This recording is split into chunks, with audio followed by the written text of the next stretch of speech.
Morning kuya at mga kasambahay, ako po si Chef Lawrence Mico Osorio, Asian Cuisine Business Owner. Ngayong araw na ito, tuturo namin sa inyo ang isang sushi business recipe na pwede nyo simulan sa kapital na 2,500 pesos. Tara at sama-sama tayong matuto at kumita sa bread and butter.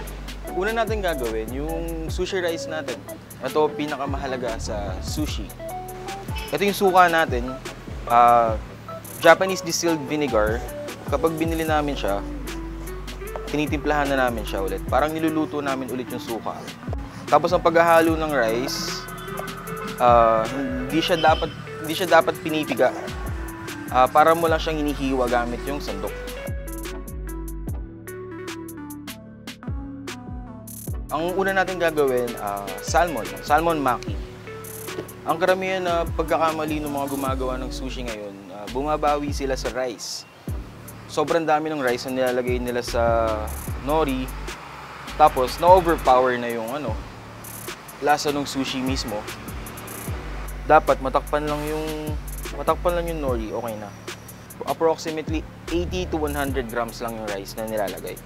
Sunod, gagamit tayo ng takwan, pickled radish. Medyo matamis siya.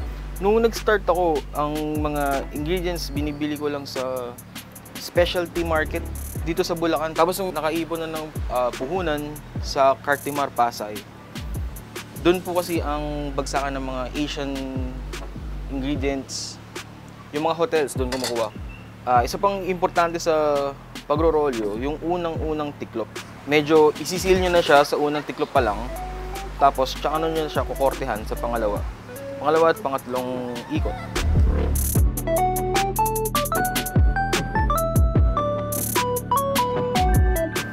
Nori flakes.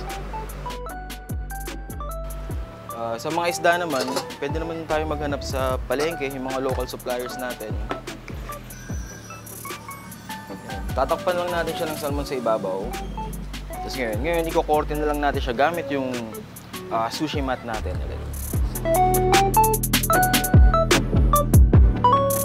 Tapos ang standard slice ng maki is 8 pieces. Gitna. Tapos gigitnaan ulit natin.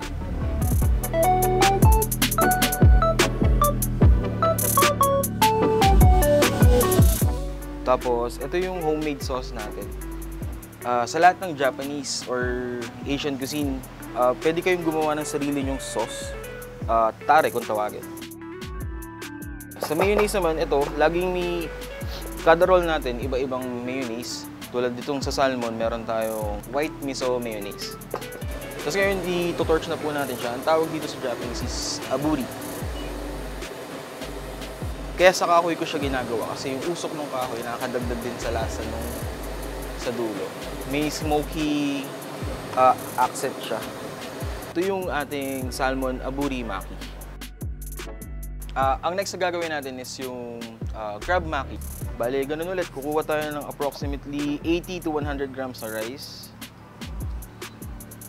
Nori. Yung mga nori pala na nabibili, hinahati pa sa gitna. Huwag niyong gagamitin yung isang buo sa isang roll. Masyado siyang malaki. Ito yung tobi ko. Kung wala naman kayong mahanap ng isang ingredient, pwede naman yung palitan yung gamit nyo, pero always inform your customers. Ganun ulit, ang pinaka-importanting part yung unang tiklop, sisil na yung mga ingredients sa loob, tapos second and third. Huwag nyo masyadong pipigain kasi lalabas lalo yung mangga. Palagi nyo pupunasan yung mga kutsilyo nyo pagkatapos yung panghiwa sa rice.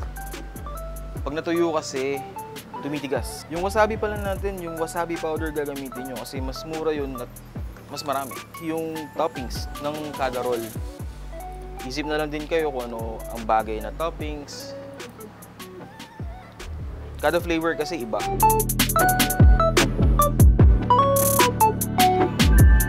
Next natin gagawin is yung specialty sushi na pwede na natin gawin, inari.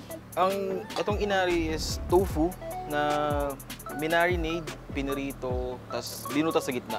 Tofu packets to. Pwede nyo siyang lagyan ng kung ano man gusto nyo lagay sa loob. Pero yung ginagawa natin is rice. Dito na rin papasok yung hand skills nyo, kung gaano ka-delicate, kung yung mga kamay nyo, ganyan. Medyo mabilis kasi siya mabutas dahil tokwa siya. Kapag nagtutorch kayo or nagluluto, wag rin kayong matakot na mag-brown yung pagkain nyo kasi yun yung flavor.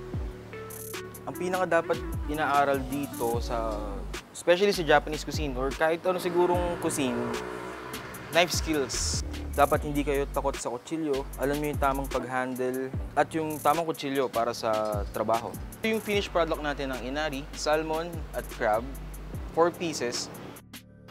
Sunod natin gagawin is yung shrimp nigiri. Ito yung naging bestseller ng mga produkto ko. Ito rin yung paborito ko sa lahat ng ginawa ko. Dito na papasok yung knife skills natin kasi kailangan nating i-butterfly yung shrimp nang matitira yung membrane niya sa likod. Sa mga aspiring na food business owners, aralin nyo lang talaga yung knife skills. Sushi na to, yung nigiri, ito yung medyo mahirap gawin kasi parang nagmomolde ng clay. Kailangan mong maidikit yung meat mo dun sa rice. Kailangan para siyang nakayakap.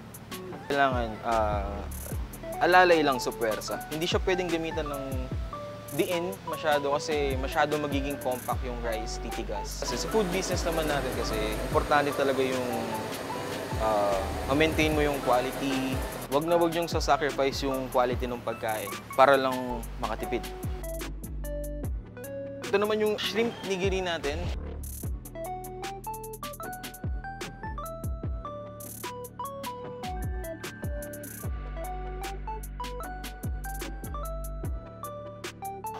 Mga kasangbahay, palagi nating tatandaan sa pagnenegosyo, kapag kami tiyaga ay may pagpapala.